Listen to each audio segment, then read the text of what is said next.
2024 मई के लास्ट तक नई सरकार बनेगी। आप अब बहुजन समाज, कर्मचारी संगठन, किसान संगठन, मजदूर संगठन, ट्रेड यूनियन ये फैसला कर लें कि उस दिन सरकार वो बनेगी जो संविधान ख़त्म करेगी कि सरकार वो बनेगी जो संविधान को बचाएगी। मैं इसलिए कह रहा हूँ कि प्रधानमंत्री जी के आर्थिक सलाहकार परिषद के अध्यक्ष विवेक देबराय ने कहा कि संविधान नकारा है, इसको बदलना है। प्रधानमंत्री का आर्थिक सलाहकार कहने के बाद जिस तरह से इसका विरोध होना चाहिए था हुआ नहीं, और कोई छोटे मोटे आदमी ने नहीं कहा, अर्थात प्रधानमंत्री ने खुद कहा है कि हम संविधान खत्म करेंगे। इतना एडवांस में, इतना समय दे करके, चेतावनी दे करके जो ख़त्म करना चाह रहा, उसके बाद जो कथित संविधान प्रेमी हैं, कथित भी और सही भी, जो बाबा साहब के अनुयायी हैं, जो डेमोक्रेसी में यकीन करते हैं, चाहे लिबरल हो, चाहे लेफ्टिस्ट हो, चाहे टीचर्स हो, कोई कम्युनिटी हो, उनको संज्ञान लेना चाहिए कि इस सरकार को रोका जाए, इनकी आगे सरकार न बने। इसलिए 5 नवंबर को दिल्ली की रामलीला मैदान में रैली का आयोजन किया जा रहा है, सुबह प्रातः 5 बजे पहुंचने का। अगर अब नहीं निकले तो आगे आंदोलन का भी कोई मतलब नहीं रह पाएगा।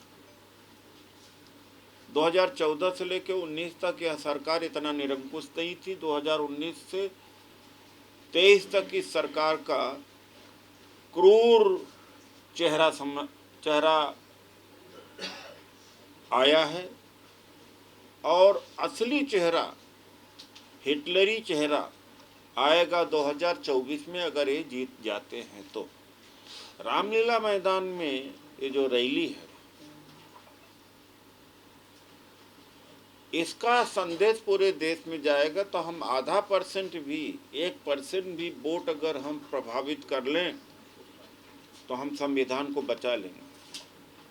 और ख़ासतौर से मुसलमानों और ईसाइयों के लिए मैं कहना चाहता हूँ, उनके साथ तो वो बुरा बर्ताव होने वाला है कि उनका वोटिंग राइट भी छीनी जाएगी। और जिस तरह से संसद के पटल पर कटुआ, भड़ुआ, उग्रवादी, आतंकवादी कहा है, ऐसे में मुस्लिम समाज को बहुत ज़्यादा सोचने की ज़रूरत है, और हमारे साथ मिलकर के लड़े तो लड़ाई जीत पाएगा। अगर वो अलग से भी करता है तो इसका जो मिस इंटरप्रिटेशन आरएसएस, बीजेपी के लोग करते हैं और हिंदुओं में प्रचार करेंगे, देखो सारे मुसलमान एक हो रहे हैं, हिंदू एक हो जाओ। इसलिए उनके लिए भी यही है कि सारे डेमोक्रेटिक माइंडेड लोग, चाहे जिस जाति बिरादरी के हैं, सेकुलर और बहुजन समाज के साथ मिल करके संविधान बचाने का काम करें। जाति जनगणना से देश की तरक्की संभव है, वरना कोई ज़्यादा संभावनाएं नहीं इस देश के अंदर। दलितों को आरक्षण दिया, वो कमाने लगे, कमाने से घर बनाया, कपड़ा पहना, बच्चों को पढ़ाना शुरू किया, वस्तुओं को इस्तेमाल किया, बिक्री किसकी हुई? व्यापारियों का। ट्रेड किसका बढ़ा? ट्रेड बढ़ा, व्यापार बढ़ा, तो भारत की अर्थव्यवस्था बढ़ी है। अगर सबको भागीदारी दी जाए तो सबकी क्रय शक्ति अर्थात खरीदने की क्षमता बढ़ेगी, तो भारत की अर्थव्यवस्था दुगनी हो जाएगी। इसलिए जाति की जनगणना जरूरी है। निजीकरण के ऊपर पाबंदी लगनी चाहिए। ईवीएम से चुनाव नहीं होना चाहिए। जो आदमी, जो मतदाता वोट अपना दे रहा है वो देख नहीं सकता किसको दे रहा है, यह सही नहीं है। दुनिया के जितने देशों ने पहले ईवीएम से वोटिंग कराई, ईवीएम से चुनाव कराया, उन्होंने सबने त्यागा है कि यह निष्पक्ष नहीं है। तो पुरानी पेंशन का बहाली कराना बहुत ज़रूरी है। 1 अक्टूबर को पुरानी पेंशन को लेके एक बहुत बड़ी रैली, सरकार दबाव में है। उन सब से मैं कहूँगा कि फिर से धक्का दो, और दिसंबर तक तो आप धक्का दे सकते हो, आगे चुनाव आ जाएगा तब आप लड़ भी नहीं पाएंगे। अभी ही माहौल बनाया जा सकता है। तो पुरानी पेंशन की बहाली के लिए भी उनको आगे आना चाहिए, सारे कर्मचारियों अधिकारियों को आना चाहिए। एक उदाहरण देना चाहता हूँ।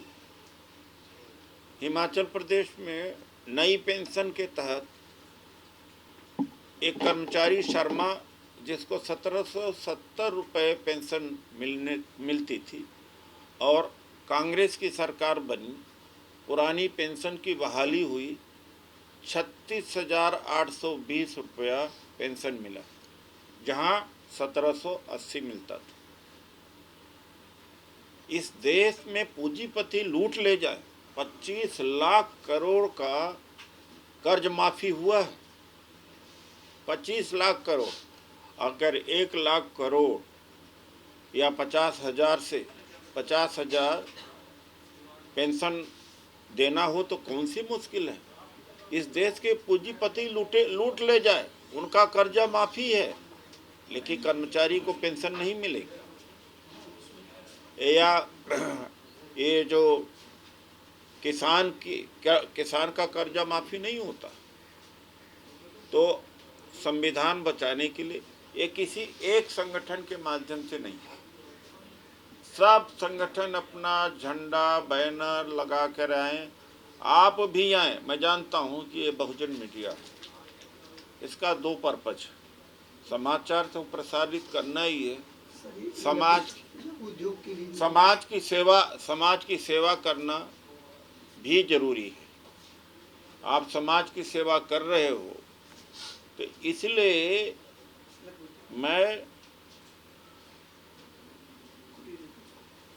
यह कहूँगा कि आपके तरफ से भी यह रैली का आयोजन होना चाहिए, वरना यूट्यूब भी बंद कर दिए जाएंगे। यूट्यूब बंद करने का काम चल रहा है, और अंबानी अपने बड़े चैनलों को बंद करने जा रहे हैं, और यूट्यूब पर भारी निवेश करेंगे।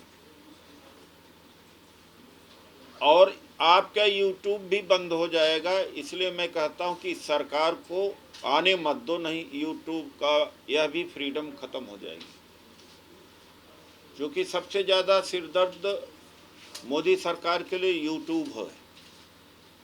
तो जितनी ताकत आप लगाएंगे इनको रोकने का, उतना ही हमारे लिए, आपके लिए, देश के लिए, संविधान बचाने के लिए उचित होगा। तो यही मैं आप लोगों से कहता हूँ। मैं फिर से इसको संक्षेप में एक बार कह देना चाहता हूँ कि आगे कोई नौकरी नहीं मिलने वाली है, पेंशन भी नहीं मिलेगा, संविधान भी नहीं होगा, प्रेस फ्रीडम भी नहीं होगी, यूट्यूबर्स भी नहीं होंगे, जात की जनगणना भी नहीं होगी, आरक्षण भी खत्म हो जाएगा। अगर संविधान नहीं बचता है तो संविधान बचाने के लिए यह रामलीला मैदान की रैली मील का पत्थर साबित होगी। अभी हमारे साथी हैं केसरी सिंह जी ने कहा व्यापार की स्थिति, पता नहीं कि इस देश का जो मीडियम व्यापारी है वो निकलता नहीं। बड़े पूंजीपतियों को बढ़ावा दिया गया और जो एमएसएमई है, छोटे कारोबारी हैं, इस समय बड़े त्रस्त हैं। तो 5 नवंबर को रामलीला मैदान में संविधान बचाने के लिए, पुरानी पेंशन बहाली के लिए, जाति जनगणना के लिए, निजीकरण के रोक के लिए और आपका ईवीएम प्रतिबंध आदि मुद्दों को लेकर के विशाल रैली तमाम संगठनों के द्वारा आयोजित की जा रही है। आपके माध्यम से देश के जितने एनजीओ हैं, जितने जाति के संगठन हैं, पिछड़ों के, दलितों के जितने बुद्धिजीवी हैं, मैं आह्वान करता हूँ आए। उस सबका मंच है, किसी एक का मंच नहीं है। यहाँ पर कोई नेतागिरी नहीं है और यहाँ पर कोई पार्टी का नहीं है। ये नॉन पॉलिटिकल है, न किसी को वोट मांगा जा रहा किसी का। बस एक बात है कि ARSS बीजेपी की सरकार को रोका जाए और भीड़ ही एक जवाब है, भीड़ ही एक जवाब है। तो हर जो डेमोक्रेटिक माइंडेड लोगों से मैं कहूँगा भीड़ का हिस्सा बनिए। मेरे भी बोल का कोई मतलब नहीं है, भीड़ का मतलब है। यहाँ गैर राजनीतिक है, मैंने पहले बोल दिया है। अगर एक पार्टी की तरफ बोलें तो पूरे समाज को इकट्ठा हम नहीं कर सकते। इसमें नाई समाज, यादव समाज, रेलवे के एम्प्लॉई, गैर एम्प्लॉई, जो सारा चीज़, तो हम सामाजिक स्तर पर हमारी क्या भूमिका होती है उसको हम निभाएं। राजनीतिक पार्टियों को दबाव बनाना चाहिए इसके लिए कि ये जो चुनाव नहीं होना चाहिए। हम तो दबाव बने क्या, हमें अगर मान लीजिए सरकार तानाशाह है, महंगाई बढ़ती है, तो मार क्या राजनीतिक लोगों के ऊपर पड़ती है, आपके ऊपर, हमके ऊपर पड़ती है। तो क्या सिविल सोसाइटी, यह सिविल सोसाइटी का मूवमेंट है, सिविल सोसाइटी को प्रेशर बनाना चाहिए।